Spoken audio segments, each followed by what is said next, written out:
A fast-growing SaaS company hired a new head of product management to grow the market. In one of the first meetings, she asked the team to identify the biggest competitors in their market and define how they are challenging the business. The team was struggling to answer that request as they weren't keeping this data. They reached out to IT to add a field to Salesforce called Challenged by Competitor, where the sales manager would identify the competitors challenging their deals. They implemented this new field, and after 3 months, they found that none of the salespeople were actually filling it out. So they changed it to mandatory, and after 3 more months, they noticed that teams were simply grabbing the first option from the drop-down list in order to move on from the question quickly. Additional research found that the IT department got numerous requests to remove this field because it's already in the opportunity notes. If the company had ThunderAct, they would have been able to analyze these notes at scale to identify which competitors were the most concerning and drill down to the data for additional information. To learn more about ThunderAct's incredible AI-powered data analysis and business advisory capabilities, visit ThunderAct.com to start a free trial. So thanks everyone for joining. I was really moved by Reuven's story about someone crying out of joy from Salesforce. Usually we hear the opposite. But what I want to talk to you today is, as Noy said, connecting the dots of customer data. So for those of you who don't know me, I know that I've got many friends in the audience today, but for those of you who don't know who I am, my name is Nirpaz. I'm the CEO and founder of Totango. And what I'd like to share with you in the next 20 minutes, and then we'll have some time for questions, there's a few observations of the last 3 months, so a little bit longer than that with COVID-19. Share with you a little bit of my story and a more recent history and the learning. Hopefully it's going to be relevant for you guys. And the story has a lot to do with data, but also of how data impacts business models and the learning. So let's start with basic observation. So as you can see from the slide here, what we're seeing is that the new world is digital and dynamic. We've basically skipped, in my personal observation, and also I think a lot of conversation with friends and colleagues in the industry. We've basically been forced for the last few months to accept the future, which is all digital, and which basically means a lot of data, but also remote and using various technologies and a new way of working, a new way of engaging with customers. And we kind of basically jumped at least several years into the future, I think maybe even a decade. And it's not all bad. Clearly, there's a lot of negatives with COVID, not being able to meet in person, and the various events and social injustice and so forth. But if we take some of the positive of this business spin, when I talked to Totango Customer Advisory Board only a few weeks ago, and these are companies like Zoom and SAP and companies in the public sector and the private markets across verticals and industries. We're seeing a new business model that is emerging. It's not new in a sense that it didn't exist before. It's new in a sense that companies that traditionally didn't apply this business model are applying this right now just because they have to. And sorry for the siren here. And what we're seeing is that there's more, it used to be this idea that if you want to provide a high quality of service and engagement to your customers, it has to be in person. While now, a lot of companies cannot do not a lot of companies, all companies cannot do in-person service delivery or engagement delivery, but they compensate that with a much higher frequency of engagement with their customer using digital channels. Same thing with employee engagement. And it also, so, the reporting is that it creates a very good user experience, and we're going to talk more about this, by just having more frequency of engagement. And from a business model perspective, it's also much more cost effective to deliver on a digital model. So what is the takeaway? So hold on with that for just 1 second. So I want to share with you my story in the customer success market. I've started Totango 10 years ago, originated in Israel, moved to the Bay Area in 2012. We still have the majority of the engineering team is in Israel and Ukraine, and we've got 10 years of experience in the customer success market, serving over 1,000 customers. There's a lot of learning. These are just kind of a few of the names to kind of give you a flavor. The first, I would say, the first focus of the business was towards enterprise companies, and you can see them at the top. And now it's even broader than that. But one of the things that we've noticed by working with companies that are either high touch models like SAP, or digital models of engagement, high velocity businesses like Zoom and so forth, is that with technology that takes, connects all the dots of customer information, turns that into insight, so companies can be smart about their customers, and they can engage with them effectively to drive value and outcomes for them. This model works. As as we build our product, as we build our engagement with customers. As you can see, this is a slide that we're really proud of. Customer success is amazing. If you implement customer success technology, and specific to Tango, you get amazing business outcomes, right? This is all good. And however, then this is where things are starting to be a little bit tricky, because what is customer success? When we did research on our own customers of, when you say customer success, what do you really do? We find a lot of variability. So, at a high level, everyone is managing their customer journey. So helping companies to, as they become a customer, to onboard, and then the journey basically breaks apart, because, different products, different business models, different price points, basically means that people are doing a lot of things differently. Additionally, one of the things that as a business we were asking ourselves, and I've been asking a lot of folks in the customer success market. I'm sure when we started Totango in 2010, customer success was not even a thing. I think now 2020, everyone knows what customer success is, and what is a customer success manager, and the customer success department, and the mindset, and so forth.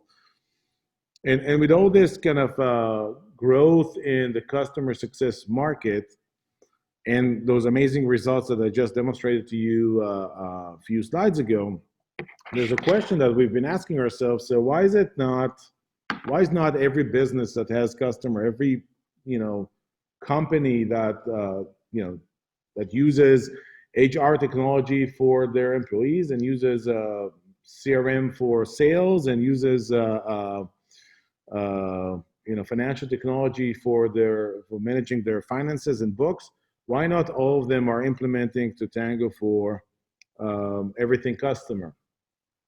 And when we went to the market and asked people, why are you not doing this? We've heard, three key reasons. One is, it seems hard to get started, and I think hard to get started in the context of learning what customer success is, having access to technology, mapping your true engagement model, and in the context of this conversation, getting access to data, making sense out of data, connecting, modeling, and so forth. The second component was, it's hard to manage. It's hard to manage the next phase, which is making the changes, or it feels hard to make the changes.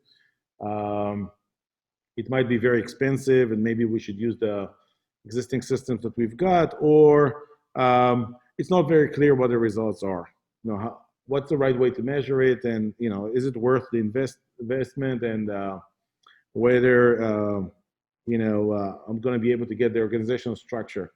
It wasn't also helpful that we have one of the our competitors that was on a slide like a few minutes ago, who's known to be very good at making big marketing claims and not so good at delivering on those. So the overall concept of customer success in the market has been considered to be good idea, but very, very, very hard to do.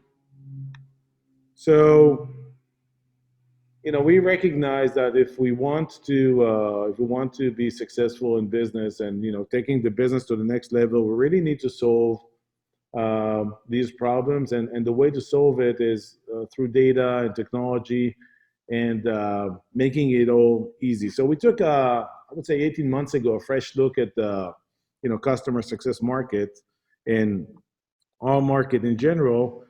And one of the things that we've noticed is, if you look on the left-hand side, the model was that the technology, the customer success platform, as good as it was, did certain things, and everything else was done by people. So, very professional services heavy industry with professional services for best practices and for customization and implementation, for delivery, for enablement and training. And one of the things that was clear, that if we want to make it easy, we have to change the dynamics here, and not only change the role of the customer success technology for being an application, turning this into like an operating system, customer operating system that does everything customers. We also need to enhance that with this concept of digital assets. We call them success blocks, which is basically an out of the box. Think about it as software, right? Out of the box digital assets that already contain best practices built into them, are out of the box solution, allow basically customers to get started and change the role of people to where people can really add value, which is in the area of advice and driving, driving the outcome, not the getting started, not the implementation, but actually getting the business outcome. So we kind of painted this picture ahead of us, and I'm sure that you can see the parallels with COVID-19, where almost the entire markets had to move from people-driven operating models to technology-driven and digital-driven operating models. But we've started this 18 months ago. So we've done several things that I want to share with you that has been. There's a lot of beeps. So am I being heard appropriately, or? You're good. We have right, people good. joining. Cool. So we've done a few things. So I mentioned that it's hard to get started, hard to learn.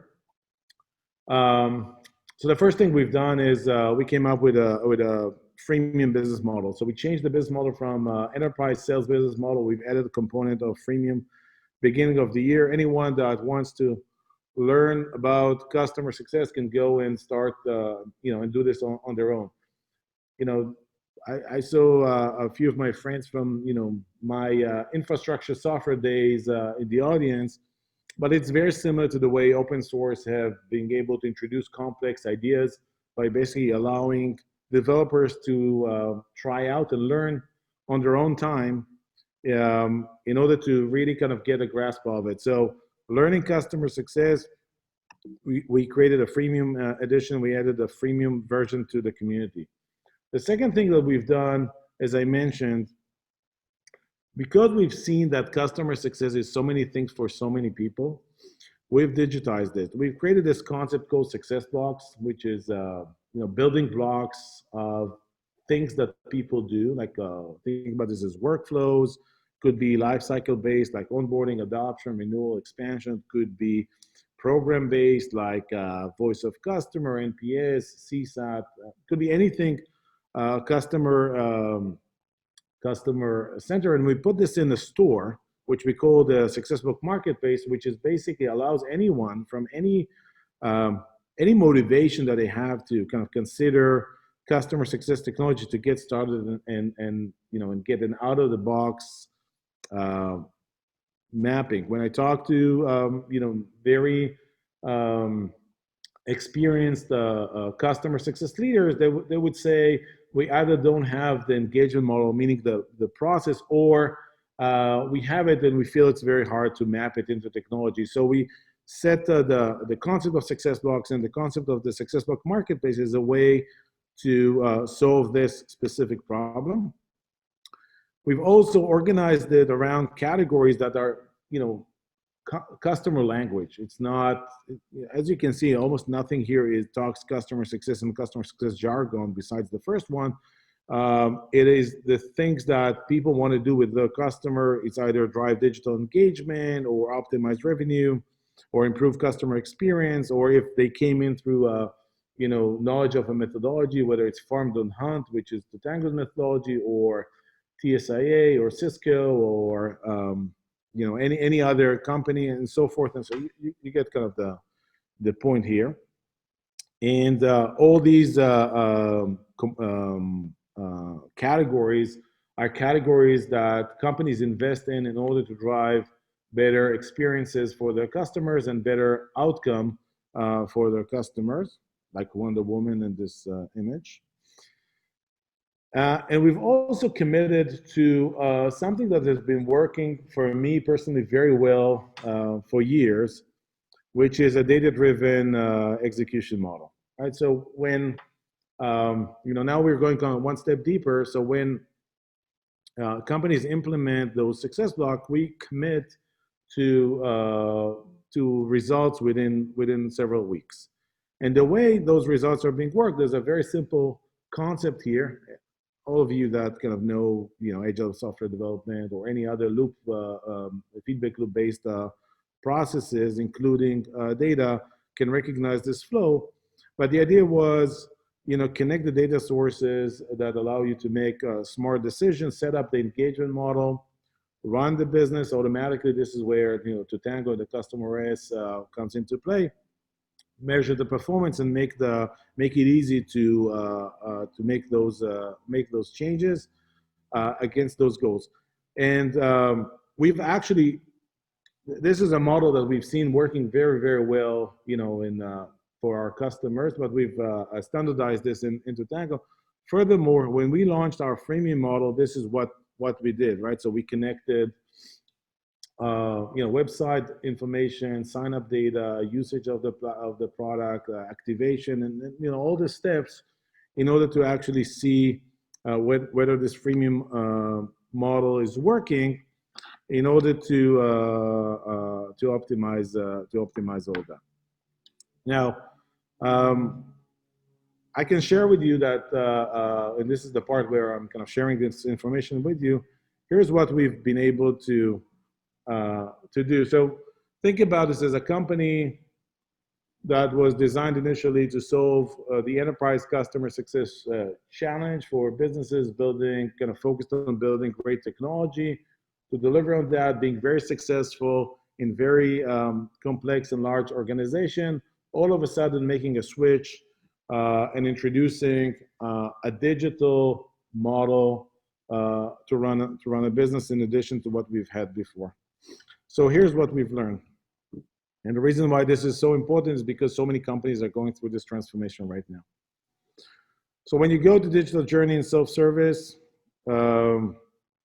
consumer-grade user experience and UI is critical. So thinking about everything from the customer's perspective and the customer experience is very different than requires a new lens of perspective. Additionally, it has to be data-driven decision-making process, meaning that you need to have the data and the technology to capture data, and technology to make sense of data, make decisions, make changes. All the agile and iterative approach is just critical to be able to do that. We were fortunate, no one was fortunate because of COVID-19, but we were fortunate that we've started before, because as COVID-19 hit, we were actually, as a business, we were able to accelerate because we reduced dependency on the people-driven or physical, location-driven business model, and double down on digital-driven business model. For any one of you coming from consumer background, it's pretty straightforward and obvious, and everyone knows that data is a driving force of business. But incorporating data and digital in your business model is just, it's different, and it requires the ability to actually move very, very fast. So that leads me to the next point, which is the agility and learning. So let's start with learning first. Most of our initial assumptions were completely incorrect, but we've been able to build a process that allowed us to look at data on a daily basis and iterate, make changes to the process on a weekly basis. And that included the website, the product, the engagement model, the communication framework, and so forth and so forth. We were fortunate to use our own product, Totango, that does all that, and so we actually used it. But the key here that we've set up a team which didn't include any executive in the company, pure direct level operators, which are cross-functional, that were able, that got this task to drive this business model, had the access to the data and dashboards into Totango, and were able to make decisions and changes. That allowed us to kind of really be responsive to all the changes in the market, and I guess all of us here in the Bay Area, but across the states and even worldwide, each and every one of us at different timing. We didn't know how the world was going to look like in February or March or April or May, and the only way to work was look at data and data trends and making assumptions and decisions and execution based on that. So I think when we say that we are one generation into the future, the speed of data decision making and iterations has to be at this rate, at least daily learnings and weekly iterations. And what we've also learned, and you can see on the right-hand side, this is like a snapshot from our own screenshot within Totango, in which we run this program in. This is what's being called the scorecard. We've learned that the market, enterprise, mid-market, SMB, loves self-service, loves freemium, loves try and buy experiences. We've actually seen acceleration in just about any parameter of the business, and I'm sure by talking to a lot of our customers, some of the obvious ones like Zoom that have been growing massively, but others as well, that everyone is transforming to a data-driven digital model today, because this is the way businesses operate today. We run, as part of the tank, we run some events with executives once in a while. Last week, we had a customer called 7 Rooms that caters the restaurant industry, and they had to switch within a heartbeat from solving the in-restaurant experiences to solving the delivery, kind of providing delivery mechanics to their customers instead of in-restaurant user experience improvements. So everyone moved to the digital remote model, and these are my learnings. So I hope this is interesting for you guys. I hope I stayed true to the title, where it's about how critical data is to connect all the dots of customer information and make business decisions that not only drive better user experience, but also improves and optimize the business model for the times of agility that we're all living. What a great lecture, Guy. Thank you. And as we spoke, I'm also looking forward to partner even closer with Totango. So that's wonderful, and hopefully we'll have some good news coming in the upcoming months. So thank you so much. You're already getting some great feedback in the chat.